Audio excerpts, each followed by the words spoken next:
Chapter 37. And Jacob dwelt in the land wherein his father was a stranger, in the land of Canaan. These are the generations of Jacob. Joseph, being 17 years old, was feeding the flock with his brethren. And the lad was with the sons of Bilhah, and with the sons of Zilpah, his father's wives.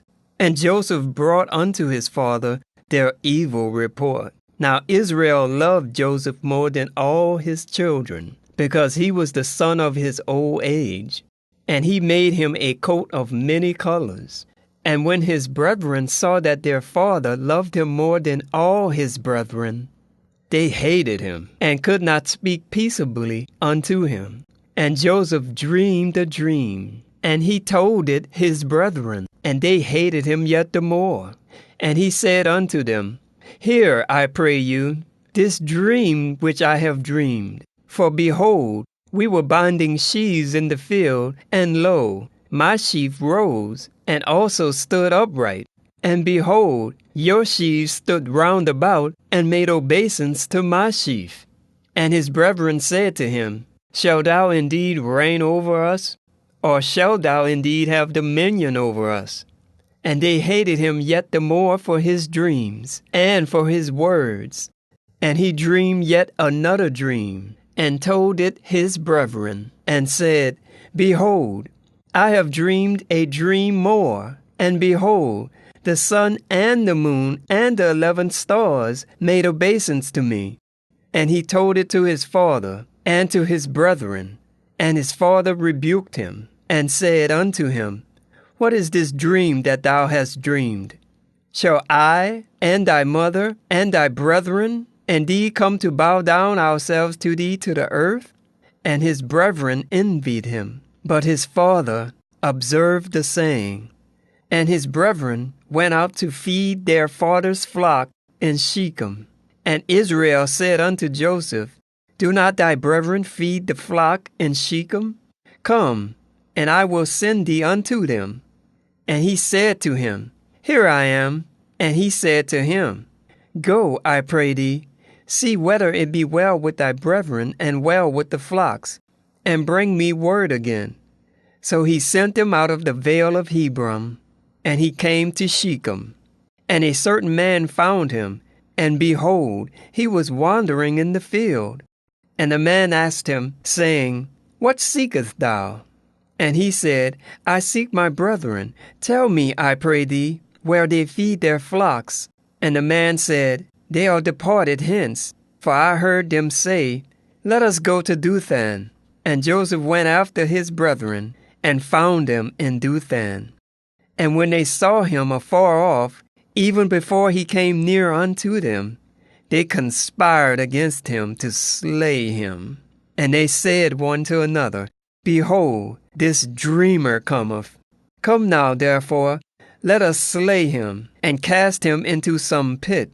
And we will say, Some evil beast hath devoured him, and we will see what will become of his dreams. And Reuben heard it, and he delivered him out of their hands, and said, Let us not kill him.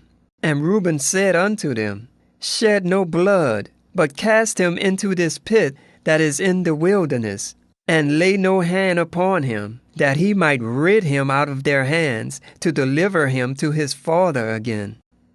And it came to pass, when Joseph was come unto his brethren, that they stripped Joseph out of his coat of many colors that was on him. And they took him, and cast him into a pit, and the pit was empty, there was no water in it. And they sat down to eat bread, and they lifted up their eyes and looked.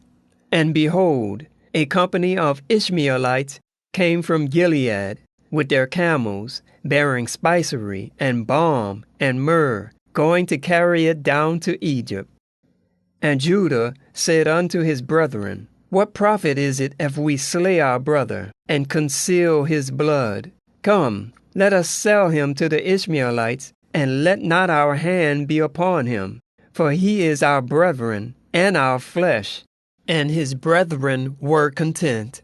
Then there passed by Midianites, merchantmen, And they drew and lifted up Joseph out of the pit, and sold Joseph to the Ishmaelites for 20 pieces of silver. And they brought Joseph into Egypt. And Reuben returned unto the pit, and behold, Joseph was not in the pit. And he rent his clothes. And he returned unto his brethren, and said, The child is not, and I, whither shall I go? And they took Joseph's coat, and killed a kid of the goats, and dripped the coat in the blood.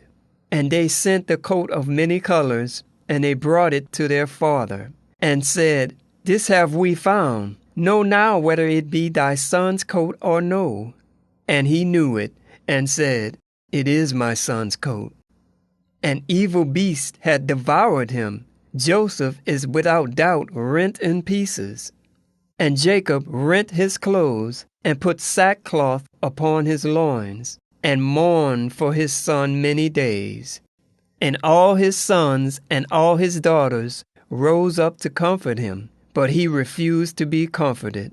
And he said, For I will go down into the grave unto my son mourning. Thus his father wept for him. And the Midianites sold him into Egypt unto Potiphar, an officer of Pharaoh's, and captain of the guard.